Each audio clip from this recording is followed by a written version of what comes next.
Europe 1, 5h, 7h, Mathieu Noël. Voici pour les titres de ce 5 avril et l'actualité, c'est aussi ce soir le lancement de la 25e édition du SIDAction.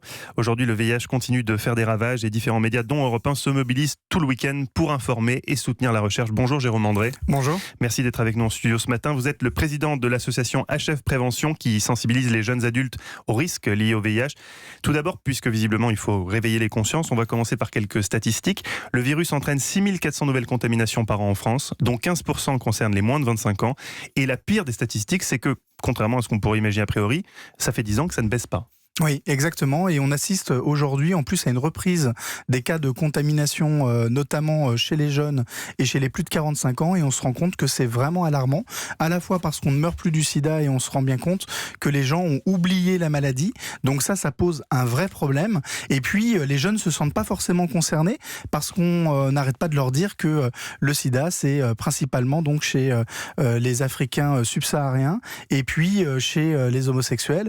La vraie problématique... Ça, c'est des clichés qui sont toujours en vigueur aujourd'hui. C'est encore des clichés qui sont en vigueur. On a aussi le cliché du moustique qui pourrait contaminer et bien entendu, c'est complètement faux. Et ils sont aussi mal informés, c'est ce que vous dites sur les modes de transmission. Alors nous, on intervient en université notamment. On fait 13 000 dépistages par an, notamment en Île-de-France. On a aussi une délégation en Hauts-de-France. Et on se rend compte aujourd'hui que on a 1,63% de personnes qu'on va dépister nouvellement séropositifs en fac. Et chez nous, effectivement, principalement, ça va être des jeunes qui ne sont pas forcément homosexuels, mais qui vont donc être contaminés parce qu'ils ne se sentaient pas concernés dès le départ.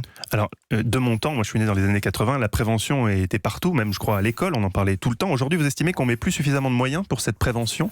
Alors malheureusement, je pense qu'effectivement, il y a un vrai problème de moyens au niveau donc de l'État, mais pas seulement. C'est-à-dire que comme c'est passé comme étant une maladie chronique, on se rend bien compte aujourd'hui qu'il n'y a plus forcément de personnes qui vont se mobiliser. On le voit là durant le week-end du SIDAction. Heureusement qu'il reste encore les médias et certains bénévoles, mais il n'y aurait pas les médias, on n'en parlerait plus. Mais donc aujourd'hui on peut vraiment parler, en tout cas pour les jeunes, de banalisation de la maladie. Pour eux c'est une maladie comme les autres, c'est plus une maladie qui fait peur comme pour notre génération par Exactement, exemple. On n'en meurt plus et donc ça passe un petit peu donc aux oubliettes. Du coup quand vous allez à la rencontre des jeunes dans les universités, quel est votre message ? Alors nous en réalité nous sommes donc un opérateur de dépistage.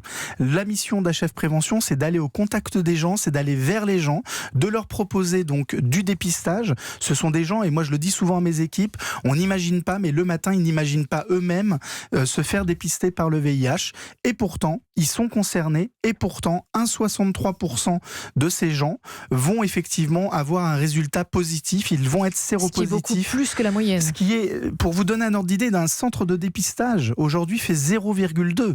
Dans le milieu gay, quand les gens sont dépistés, c'est 0,6. 1% de plus encore chez nous. Quand on est dans les communautés Sub-Sahara, une autre association réalise 0,9. On est effectivement, malheureusement, la structure associative, HF Prévention, dépiste le plus de personnes séropositives quand on va effectivement vers les publics. Alors, et ça pose un vrai problème. De nouveaux moyens existent aujourd'hui pour se faire dépister facilement. Ce sont les autotests, 73 000 vendus en 2017. Ils permettent d'éviter de se rendre dans un laboratoire. Est-ce que c'est efficace à 100% ? C'est un outil qui est formidable parce que ça permet effectivement de rendre les gens autonomes. Vous allez en pharmacie, vous allez effectivement donc pouvoir l'acheter.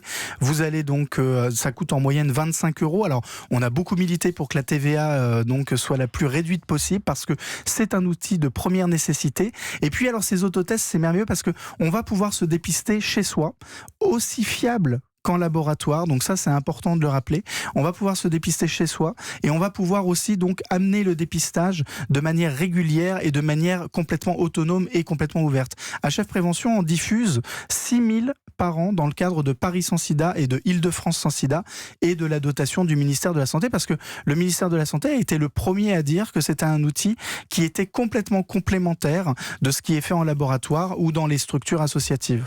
Parmi les statistiques qui font froid dans le dos que j'ai découvertes, d'après une enquête menée par le SIDAction auprès des jeunes de 15 à 24 ans, donc 31% des sondés s'estiment moins susceptibles d'être contaminés par le VIH que les autres, 23% pensent qu'il existe des médicaments pour en guérir, ils sont 14% à croire que la pilule du lendemain peut empêcher la transmission du virus. Mais l'un des chiffres les plus inquiétants de ce sondage concerne les raisons pour lesquelles les ados interrogés n'utilisent pas de préservatif.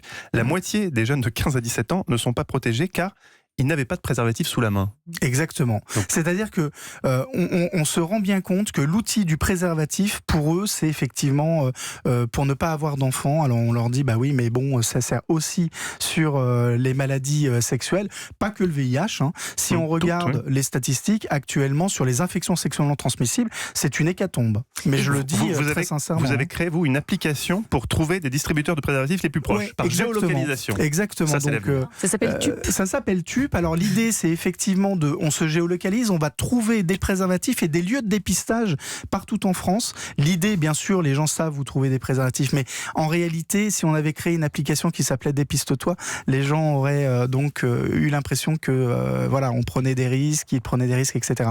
Là, on est dans trouver un préservatif et un lieu de dépistage partout en France.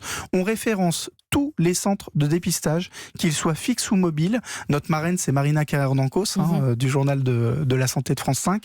Et l'idée, c'était vraiment de dire, on va créer un outil ludique, simple, qui est à la portée des jeunes. Et puis, on référence aussi les plannings familiaux, les centres de violence, d'écoute.